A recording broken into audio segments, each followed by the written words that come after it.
Am I the a-hole for refusing to change my son's name for being the same as X's late child, who might have been mine? I'll try to break it down. I, 28 male, was with my ex-girlfriend for 2 years. We broke up in 2016 when I found out she's been seeing other guys behind my back. Around that time, she found out she was pregnant, but obviously there was doubts if I'm the father. I refused to be involved unless I knew for sure the baby was mine, but we never got confirmation. It was a stillbirth, and fortunately, I never got to know who the poor boy's father was. The thing is, she named the baby after me. That was something I wasn't comfortable with, since we still didn't know if he was mine or not. But I tried to understand she was grieving a baby, and myself too, sort of, in a way. Haven't spoken to her in years. I'm with my fiancé now, and we're about to have our first boy in a couple months. She wants our son to be junior, and that's what we've said to some friends. No one has a problem with it, except my ex, because she found out through some friends that I still talk to. She's pissed that I would even think about naming my child this when that's our son's name. First off, I told her we never got that confirmation, so stop saying he was my son. Also, this is the name we decided to give our child and not going to change it. My family, well, really just my brothers, think I'm being way too insensitive about this with her. Because she lost a child, it is likely not easy seeing me start a family with someone else, while also giving them the name of her dead baby. It's not like we're in each other's lives, so really how would that impact hers at all? Unless she just stalks me and my family. Well, now it's like we're being a-holes for not wanting to change our son's name for my ex, and she's telling everyone who will listen about this. Want to be clear here, am I being an a-hole? Now for the top comments. Context. Not an a-hole. If this ex isn't actively involved in your life, I see no issues. If she is, you are reminding her every day of her loss. It depends on your relationship with the ex. Like I said, we're not in each other's lives. So she cheated, got pregnant and didn't know whose it was, didn't respect that you said you wanted to find out if the kid was actually yours, and she named it after you anyway without your consent? I'm sorry, where do you think in this situation at all you are the a-hole? Named a stillborn child as well, in which case it doesn't even make it onto any official paperwork. Not shaming those who do, I understand it can be a form of closure. But she didn't have any chance to get to know the baby with that name. It almost sounded like she told Opie she had named the baby after him way after the fact. Name your child Junior, and block your ex. Tell the mutual friends to shut their traps or end the friendship. Not the a-hole. This is the most insane not the a-hole baby name situation I've seen posted. Not the a-hole. I am sorry she had a stillbirth. It must have been very traumatic. She named the baby after you without your input or any verification regarding the baby's paternity. You've moved on with your lives. Why your mutual friends need to keep her updated on your life is beyond me. Either they just do or answer her questions. Your relationship with her is over. It was over before the stillbirth of her child. While she may consider naming your firstborn after you selfish or insensitive, I don't think it should stop you. Apart from a few mutual friends, you live completely separate lives and have no contact with each other. You and your partner have picked out your baby's name. It's no one else's business but the two of you. Now for the next story. Am I the a-hole for not giving my son the money I saved for his college fund? My son is 18 and is graduating high school. I started saving fund for him the day he was born. I always put a little bit in every week, as I do for my other kids as well. Over the years, I saved enough for him to go to college debt-free. He's always been a bright and hard worker. He ended up getting a full ride to his dream school. We are insanely proud of him. All was going well and he was happy and ready to accept. Until I mentioned that I will be able to use the money I saved for him on fixing up our home and putting the rest towards his siblings' funds. He got very upset at that and began to demand the money. I was caught off guard. I never expected him to react this way. Over the past week, he has been throwing tantrums, threatening to withdraw from his dream school and attend somewhere else. Last night, he came home and immediately started yelling at his little sister. He grabbed the plate of food she was eating and threw it across the kitchen. She ran to me crying. He came into the room, and when he saw me holding her, he said, "Yeah, hold your favorite child and ignore me, you witch." He left soon after and I haven't heard from him since. He ignores my calls and texts. My husband is furious and says that my son needs to move out immediately. I asked a couple of family members and they said that I am in default because I promised him the money and now I'm keeping it. I just don't know what to do. I'm scared that he will reject his full ride and attend a different school and go into debt and then demand the money. I've also never seen him so angry or call me a witch. I'm crying right now because my husband is pissed at me and him, and I have no idea where my son is or what he's doing. Am I the a-hole for not giving him the money? Should I just give it to him? You're the a-hole. You saved the money for your son. Your son worked his butt off and got in on a full ride, but he actually lost his college fund. So his high achievements changed nothing about his own situation, and you're the one that benefits from them. If you're proud of him, you don't take money away from him when he succeeds. I'm sure he feels like he got punished for being bright and getting a scholarship. That's essentially the message you've sent. You're the one that gets paid when he does well. Edit. I just want to be clear here that I don't think giving him the money right now is the way to go. But it is so rare to have your parents save that kind of money for you these days. I can only look back at my life at 18, 20, 22 and think how much of a difference that kind of money could have made in getting started. He may want to take an internship and need some cash to support himself, or he may want to go to graduate school, or he may want to buy a house. I think those are worthwhile uses of that money if it was truly intended for your son. I wish this was higher up. On top of that, what if he decides to go to grad school? What about housing, food, textbooks, etc.? All of that costs money, and not all, even full ride, scholarships cover housing too. Most of them just cover classes and stuff. But even if housing is included, textbooks are expensive as hell. And once again, grad school is also a thing. Everyone sucks here. You make a promise to a child, so that child works hard on the understanding that you'll fulfill the promise. In doing so, they get a full ride to college. Great. But instead of saying you'll use some of the money to help him get through college for the things not covered by the scholarship, like his phone and car insurance, etc., and keep the rest of it for if he wants to go to grad school or if he changes his mind on his course, you take away the college fund safety net you've promised him for years. I don't know why you expect your hard-working child to feel grateful to you for punishing him for his hard work, especially if you told him that he'd be debt-free after his college education. He's an a-hole for the violent reaction, but that overreaction makes me wonder what else you've been doing to make your son feel like he's playing second fiddle to his sister. That resentment does not come out of nowhere. A-hole. I can't believe I'm bothering to create a username and comment. Posts like yours make me so upset, even though I'm 30 years out of college. I would be upset if I was your son.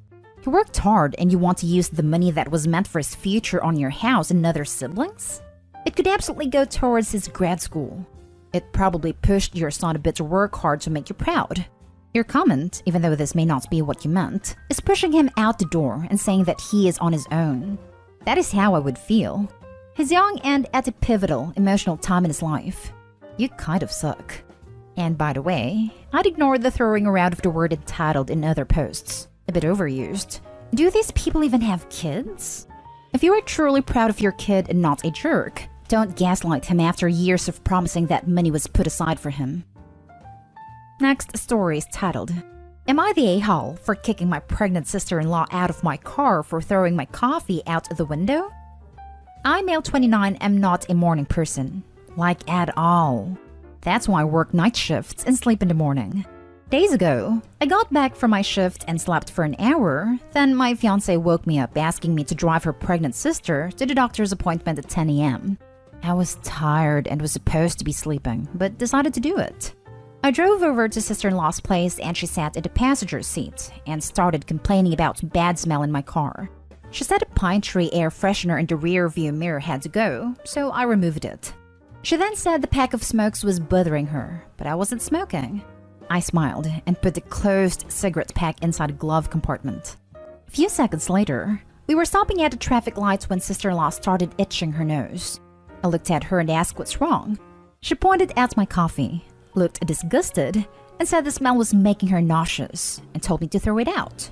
I refused because coffee is my fuel. I get horrific headache if I don't drink it. Also, I paid for it, so there was no way for me to throw it away. She suggested that I drink it all at once then, but it was too hot. I had to take little sips, like, normal people do. Otherwise, my whole mouth would be damaged. I covered the top as a solution for her, but she got mad and said I was ignorant to dismiss a pregnant woman suffering like that. I started moving, and a minute later I saw her grabbing my coffee and throwing it out the window. I shouted, "What the hell?" And she told me that I never listen. I lost it, y'all. I just pulled over and told her I've had enough of her crap and kicked her out. She got into a screaming match with me, calling me names and whatnot. She wanted to get back in, but I locked the door and drove away, leaving her shouting. I got back to my place and my fiancé was at the door looking pissed as hell. She said she and her mom were livid that I kicked my sister-in-law out over coffee and making her miss her appointment. She reminded me I was being a jerk to her. I cleared the air on what went down, and I was still wrong for what I did. Am I the a-hole? Now for the comments. Not the a-hole. I've been pregnant 7 times. You know what you do in this situation? I'm so sorry, but the smell of the coffee is making me sick, and I'm working so hard not to barf in your car. But it's touch and go. Is there any chance we can ditch the coffee and I'll give you $5 to get a new one after you drop me? Throwing someone's coffee out the window is appalling behavior, even when you're pregnant. There's no excuse for it at all. Also, if the coffee is still too hot to drink and full, it's incredibly dangerous to throw out the window. What if it hits someone or another car or bird? This is completely unreasonable behavior. Not today, Hall. First of all, I'm not sure why your fiancé thought it was okay to wake you up after 1 hour of sleep. Lack of sleep causes accidents. Her sister probably knew about the appointment for a while. Should have found another solution. The sister-in-law being pregnant does mean you can be a peach for people who are doing you a favor. She threw the coffee out, you threw her out. Makes sense to me. She wouldn't have missed her appointment if she planned better or just behaved like a natural human. It happens a lot with her family. They constantly ask for me to drive them places. Why can't your fiancé take her sister to the appointment when you are sleep deprived? I can only sympathize about the air freshener as they are made with toxic chemicals that can cause headache, allergies for many, etc. The sister-in-law is an obvious a-hole for throwing out the coffee, but your fiancé's even bigger a-hole for feeling so entitled that you drive her sister to the appointment when you are sleep deprived. And why can't your fiancé take her or sister's boyfriend/husband, etc.? It's not even your job. My fiancé doesn't drive for medical reasons. Then your fiancé should not go around volunteering you for this. Now for the last story. Am I the a-hole for backing out of agreement to babysit for a single mom after she lied about her severely disabled, wheelchair user, 11-year-old son? I, female 19, started working as a babysitter recently, as I do during this time of year every year. I received a call from a single mother wanting me to babysit her kids while she goes to work from 8 a.m. to 6 p.m. I met up with her. I always first meet up with parents and see where they live and how many kids they have, etc, etc, etc. But I found what she told me a bit strange. She said she has been desperately looking for a babysitter who is willing to babysit her kids, but couldn't find one. I mean, the area is full of babysitters available. Her house was close enough and the money is good, so I was kind of confused by her statement. She introduced me to her 2 kids, 7 and 4. They were super nice and polite. We talked about schedules/routine/their regular rules, and we agreed on almost everything. First day of job, I arrived at her place at 7:30, and I was puzzled when I saw a kid in a wheelchair. I asked who he was, and she said that this was her severely disabled 11-year-old son. I asked if she was expecting me to look after him too, and she said he was part of the deal, but he wasn't. I didn't know about him and did not think I was going to have to care for a disabled child. She told me I was overreacting and gave me a list of duties, such as changing him and feeding him at certain times. But I freaked out and I told her no. I'm not capable of caring for a disabled 3rd kid in the house. We did not agree on that. I'm just a babysitter, not a carer, which what he needs. She said she wouldn't be worried as long as I'm an adult. Besides that, it's like caring for an infant, and asked me if I had never changed a diaper before. But this is different. This is completely different. I blatantly said that this doesn't work for me and decided to not babysit for her. She got upset with me, saying I can't back out of an agreement now after I led her on, and she thought she chose an adult for this job, but I was being unreliable. But she initially lied and hid her 3rd son who's disabled and needs special care, and then expected me to go with the flow? She said that I should at least try for a week till she's got a willing babysitter because she can't leave her new job and stay home with the kids. She begged me to stay, even offered more money, but I decided to leave. I got home and my parents asked me why I left my new job.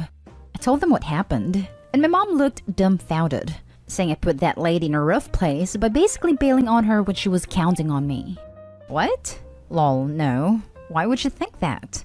She went on about her being a struggling single mom trying to make things work, but I was acting cowardly and selfish and short-sighted. I asked Mom, "Are you serious?" And she responded by asking me to put myself in her shoes. But she wanted me to care for a severely disabled child, and I honestly got scared. This is a huge responsibility legally. Morally, it was a jerk move for just quitting without giving her a chance to find a replacement, and she kept calling for hours. Am I the a-hole? Definitely not the a-hole, and she knew exactly what she was doing. Care like that is a lot and costs a lot more, and she was lying to rope you into doing something you neither wanted to do nor are qualified to do. That's like hiring someone to load lorries, and when they get there, telling them they'll have to drive them as well. But I don't have a license for one. Oh well, you're gonna have to now. No, that's not how it works. Yes, she can't find a babysitter because she keeps lying to them. Exactly. My mom looked dumbfounded, saying I put that lady in a rough place by basically bailing on her when she was counting on me. That lady put herself in a rough place by lying to her potential employee about what the job entailed and counting on guilt to prevent Opie from bailing on her when the truth came out. Fix that for your mom. Well, if it isn't the direct consequences of my actions. You are neither a jerk nor an a-hole. Not an a-hole. She bait and switched you. She's in a tough spot and all that, but her attempts to manipulate and bully you into caring for a disabled son despite your assertion you couldn't does make her one. Your mom is sympathetic, but to the wrong person. If she cares so much, she should babysit for the lady. Not the a-hole at all. You said yourself you're not a carer. What if something bad had happened? The kid's mom should have warned you beforehand. She changed the deal at the last minute. You're under no obligation to continue with the deal when they've changed the terms last minute. You did the right thing for you and for the kid. Your mom is just talking crap.